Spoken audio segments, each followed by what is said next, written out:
Nimaga uylanmayapsan deb. Lekin rizq borasida tashvish qilmang, qilmasligimiz kerak. O'zim boqolmay yuribman u. Xotin bola chaqani qanaqa qilib boqaman demaslik kerak. Bu noto'g'ri, bu haddimizdan oshish bo'ladi. Nima uchun haddimizdan oshish bo'ladi? Uni hozir gaplashamiz. Biz hammamizni Alloh azza va jalla sizlar rizqinglarni men beraman deyapti.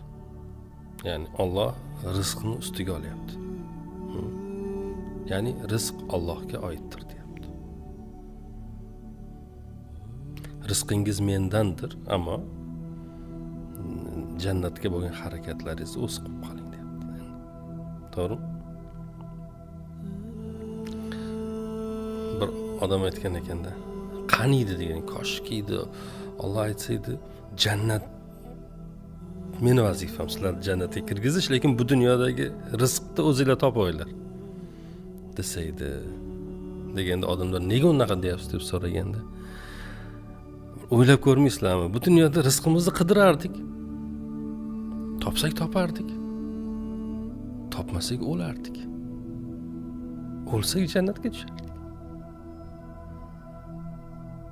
Ichidan orzu qilyapti. Qani edi shuni, koshki edi shunaqa bo'lganda edi, lekin unaqa emas. Bu dunyoda biz Alloh azza va jalla aytibdi, sizlar rizqinglarni o'lib qolmasliginglar meni zimmamda deyapti. Sizlarni men rizqlantiraman. Sizlar hech qachon tugamaydigan dunyoning g'amini qilinglar deyapti. Biz nima qilyapmiz?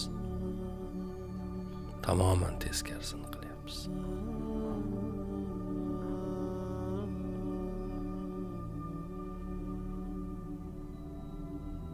Adashsak nima bo'ladi?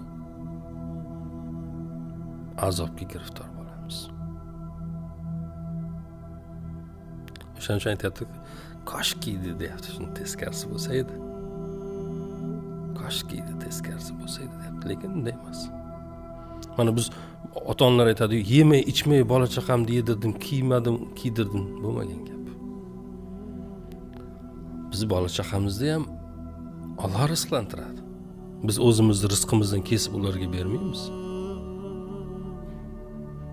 Biz shuni deb o'ylaymiz, agar sal o'zimizdan tepaga chiqib o'zimizni hayotimizga qarasak, bizni ham rizqimizni Alloh berayotganini ko'ramiz, o'zimiz topayotganimiz yo'q.